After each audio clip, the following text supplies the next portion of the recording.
നമസ്കാരം. നമ്മളിപ്പോൾ എത്തിച്ചേർന്നിരിക്കുന്നത് അക്ഷരനഗരിയായ കോട്ടയത്തെ ഒരു പുണ്യഭൂമിയിലാണ്.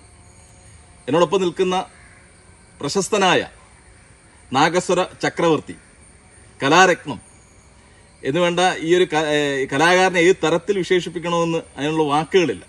അത്രത്തോളം പരമോന്നതനായ ഒരു മഹനീയ ഈശ്വരീയ ജന്മമാണ് തിരുവിഴ ജയശങ്കർ സാർ.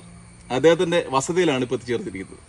ആദരണീയ സുഗതകുമാരി ടീച്ചറിൻ്റെ നവതി ആഘോഷത്തിൻ്റെ ഭാഗമായി സുഗത സൂക്ഷ്മവന പദ്ധതി നമ്മൾ ഇന്നിപ്പോൾ ഇവിടെ നടപ്പിലാക്കി കഴിഞ്ഞു. സാറിൻ്റെ തിരുമുറ്റത്തുള്ള സരസ്വതി മണ്ഡപത്തിൽ ഇപ്പോൾ സാറിൻ്റെ കൈകൾ കൊണ്ട് ടീച്ചറുടെ നാമത്തിലുള്ള ഔഷധവൃക്ഷമായ രക്തചന്ദനത്തൈ നമ്മളിപ്പോൾ ഇവിടെ നട്ടു കഴിഞ്ഞു.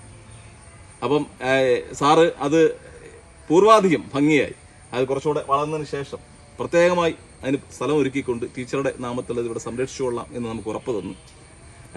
സാറ് ഈ സുഗതകുമാരി ടീച്ചറെ കുറിച്ച് ഇവിടെ പറഞ്ഞപ്പോൾ തന്നെ ഏറെ വാചാലനായിരുന്നു. ടീച്ചറുമായി പല വേദികൾ പങ്കിട്ട അനുഭവങ്ങൾ, തിരുവനന്തപുരത്ത് പോകുമ്പോഴും പല സ്ഥലങ്ങളിൽ പോകുമ്പോഴും ഉണ്ടായ ടീച്ചറോടൊപ്പമുള്ള ആ ഒരു സാമീപ്യം ഒക്കെ സാറും അനുഭവിച്ചിട്ടുണ്ട്. അതൊക്കെ സാറിന് ഇപ്പോൾ വന്നപ്പോൾ പല പല ഓർമ്മകൾ നമ്മളോട് പങ്കിട്ടു. എന്തായിരുന്നാലും സാറിനെ പോലെ ഉള്ള വലിയൊരു കലാകാരൻ്റെ മുമ്പിൽ ഈ സുഗത നവതിയുമായി ബന്ധപ്പെട്ട സുഗത സൂക്ഷ്മവനം എത്തിക്കുവാൻ ഞങ്ങൾക്ക് സാധിച്ചതിൽ ഞങ്ങളും ഏറെ കൃതാർത്ഥരാണ്. ഞങ്ങൾക്ക് ഏറെ ഭാഗ്യമുണ്ട്. ഞങ്ങൾക്കൊപ്പം തപസ്യയുടെ സംസ്ഥാന സെക്രട്ടറി ഗോപാലകൃഷ്ണൻ സാറുമുണ്ട്. എല്ലാവർക്കും ഹൃദയം നിറഞ്ഞ നന്ദി, നമസ്തേ. ഏതായാലും ഇങ്ങനെ ഈ സുഗതകുമാരി ടീച്ചറിൻ്റെ നാമധേയത്തിൽ എനിക്ക് ഇങ്ങനൊരു വൃക്ഷത്തൈ കൊണ്ട് തന്നതിൽ എനിക്ക് വളരെയധികം സന്തോഷമുണ്ട്. എല്ലാ ആശംസകളും നേരുന്നു.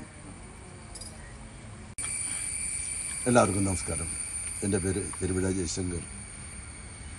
ആദരണീയായിരുന്ന കവയിത്രി സുഗതകുമാരി ടീച്ചറിൻ്റെ നവതി ആഘോഷത്തിൽ ആ പരിസ്ഥിതി പ്രവർത്തകയുമായിരുന്ന ആ ടീച്ചറിൻ്റെ പേരിൽ നടക്കുന്ന സുഗത സൂക്ഷ്മവനം പദ്ധതിയിൽ ഞാനും പങ്കുചേരുന്നു.